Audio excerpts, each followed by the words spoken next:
Good morning. Welcome to Seattle Atheist Church. Atheist, agnostic, skeptic, whatever you like to call yourself, you are welcome here. At Seattle Atheist Church, we call ourselves an atheist church because you will never hear anything supernatural promoted from the podium. This is our creed. Seattle Atheist Church was founded on the principles of scientific naturalism and secular ethics. Truth claims are attempted here, and we stand ready to revise our thinking in light of new information. We attempt to be excellent to all conscious beings, and we believe in good, because good works in non-mysterious ways. If that sounds right to you, you are probably in the right place. So, bits of business. The first Friday of the month, we'll have a movie night. The movie is going to be called Saved. It's a comedy. Please sign up now if you would like to go. And also, if you would like to contribute to the running of the church, the proceeds are used just to rent this room and to buy snacks. There's a donation jar at the back of the room, or you can do it off of Meetup. The way we do it, we'll have a short talk, and then we'll get into discussion and have a discussion. And so without further ado, welcome up, Darron.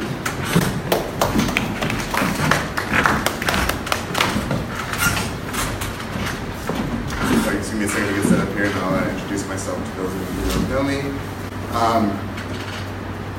Which I know I met some of you last time I was at one of these meetings. My name is Darron Lewis. I identify myself as a soft agnostic atheist, but also an anti-theist. Right now I work with the Seattle Secular Students Club, a lot of S's and a lot of C's. And what we do is we promote secularism, scientific inquiry, and critical thinking across all aspects, but particularly this summer and next quarter we delve into sort of promoting secular ethics and atheism in low-income communities and communities of color, where we identify them as a desperate need. So today I'm sort of here to talk about atheism or secularism as a social justice effort. One of the great things about being atheist is that it requires a little of your time, with the exception of those of us who are obviously a bit more active with it. It's a passive belief. But I looked at it when I came up to my parents. I was 13, and I told my grandmother, who recently passed, but I asked her. Grandma, you're a Christian, right? And she said something remarkable to me. And she's like, no, I'm not a Christian. She's like, I'm a person with Christian beliefs. She saw the importance with separating what she believes and what she thinks from her personal identity. One of the reasons why we advocate for atheism as a social justice effort is because atheism, and I think anyone who's listened to Matt Delahanty from the Austin Atheist Experience has understood that atheism is not a worldview. It is one particular view on one particular topic, which may not seem like a large deal, but because of that, it's incredibly fluid. We were able to plug our thoughts and ideas into other social justice movements. So, for example, when you talk about the feminist movement, there's their mantra that theists have that says we can see God in everything. Colloquially, so can atheists. That's part of the problem. So when you take something like the feminist movement or the strive for LGBTQIA rights or Black Lives Matter, there's a lot of religious sort of basis for a lot of those things. We're often taught to sort of see atheist or not, or believer or not, to see the benefit of all the social structure that religions provide. There's also a lot of negative stuff that religious social structures provide. So, really quick, I just want to go into a current state of affairs as to where we are now as atheists and scientific exploration. Right now, there is a device in my pocket that's significantly more powerful than the one from the computers that sent people to the moon. We are able to develop artificial wombs for people who want to have children or can't, or children being taken out early.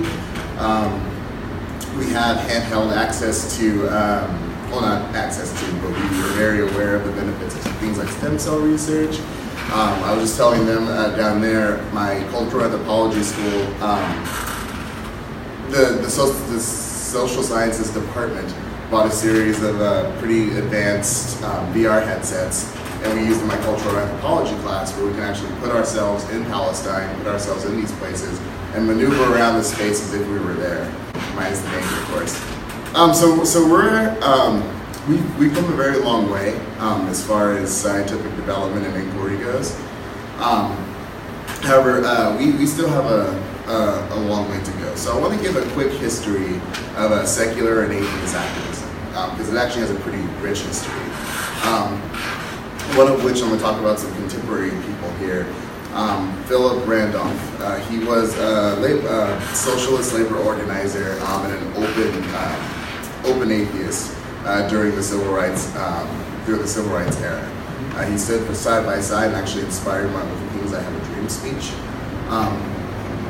He actually signed and created a humanist manifesto, which was a public declaration of humanist principles. He's reported to have said a prayer, or what was identified as a prayer, because cultural Christianity was pretty relevant to the Black community at that time. So our aim is to appeal to reason. We consider prayer nothing more than a fervent wish. Consequently, the merit and worth of a prayer depended upon what the fervent wish is, i.e., he sort of invented the mantra that a lot of people in the civil rights era use, that prayer without action is dead. You can pray until you're blue in the face. If you're not going to get up and do anything about it, it's worthless. And so this sort of drove Martin Luther King's necessity to take his message and his sort of things out of the church, where he did the most good, arguably. No one really knows much of what Reverend Martin Luther King may have done, but we know a lot about what Dr. Martin Luther King has done. I'm gonna. Oh, there's another one I was going to talk about. All right, sorry. Okay. So secularism and GLTBQIA. There's a lot of rich history in atheism and secularism as a social justice effort in the GLTBQIA community. Much like myself, a lot of people were not just looking for a way to. There were two sides of this camp, at least. There were people who advocated for trying to justify their being with their religion, but on the same note, you have people like Sophia Hilgard and a few others who challenge the authority or validity of the religion as it stands. Period. And so that was around the 1970s, and so there's actually a pretty long history of social justice efforts in the atheist community, and so. One of the things we want to talk about with this new sort of flourishment of patriotism and a lot of other things on why we should rekindle this fight. Now, the growth in atheist activism saw a spur right after 9/11 because the country was coming together on a religious basis, and that's sort of was used as a justification for a lot of false wars that were started and a lot of bad policy. And so you saw a huge rise of secular folk coming out and saying, hey, let's think about this critically and logically. Make sure you have these reasons for your beliefs. I and a few others like me personally feel that sort of effort has dissolved a little bit. As other social movements have gone to take a rise, atheism sort of fell in the background. Which, give or take, obviously, Black lives are important, these things are important. However, also so is reason. And with any of these, you have to approach with critical thought and reason. That's one of the things that was promoted. Why atheism looks different and why we may find it a bit more difficult to rally around a social justice effort than other groups do. And I've said it before, because atheism is a single solitary thought on a single solitary issue, there's sometimes very little intersectionality when it comes to other atheists.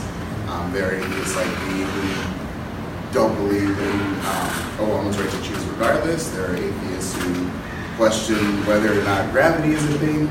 It is one specific issue. However, I would posit that to be a benefit of atheism and social justice because it is so maneuverable and that it can plug into so many things. We could literally be everywhere. So we've had a pretty good stronghold in social justice efforts here in the United States. And we have a lot of prominent non-believers and secularists and all these things here, but if you look at it in hindsight, it's actually relatively easy. One of the things I wanted to touch on were people who have the bravery to promote these secular and critical thinking and reason ideas in places that aren't necessarily easy or nice about it. We get flack in the U.S. for being secularists, atheists, humanists, but it is not illegal here to be one. There are a lot of places where that is. Armin Navabi, he created the Atheist Republic, which was armed at promoting secular ideology and critical thinking in the Muslim world, and he's doing that from Egypt. So he's been arrested 4 or 5 times. I personally find the man to be a hero on my part, but it's very different it's very easy for us to look at atheism as like it's passive. We don't have to really do much of anything because just be atheists, let other people do them, and that's a luxury that we enjoy in the Western world that isn't enjoyed by a lot of people who may have questions around faith.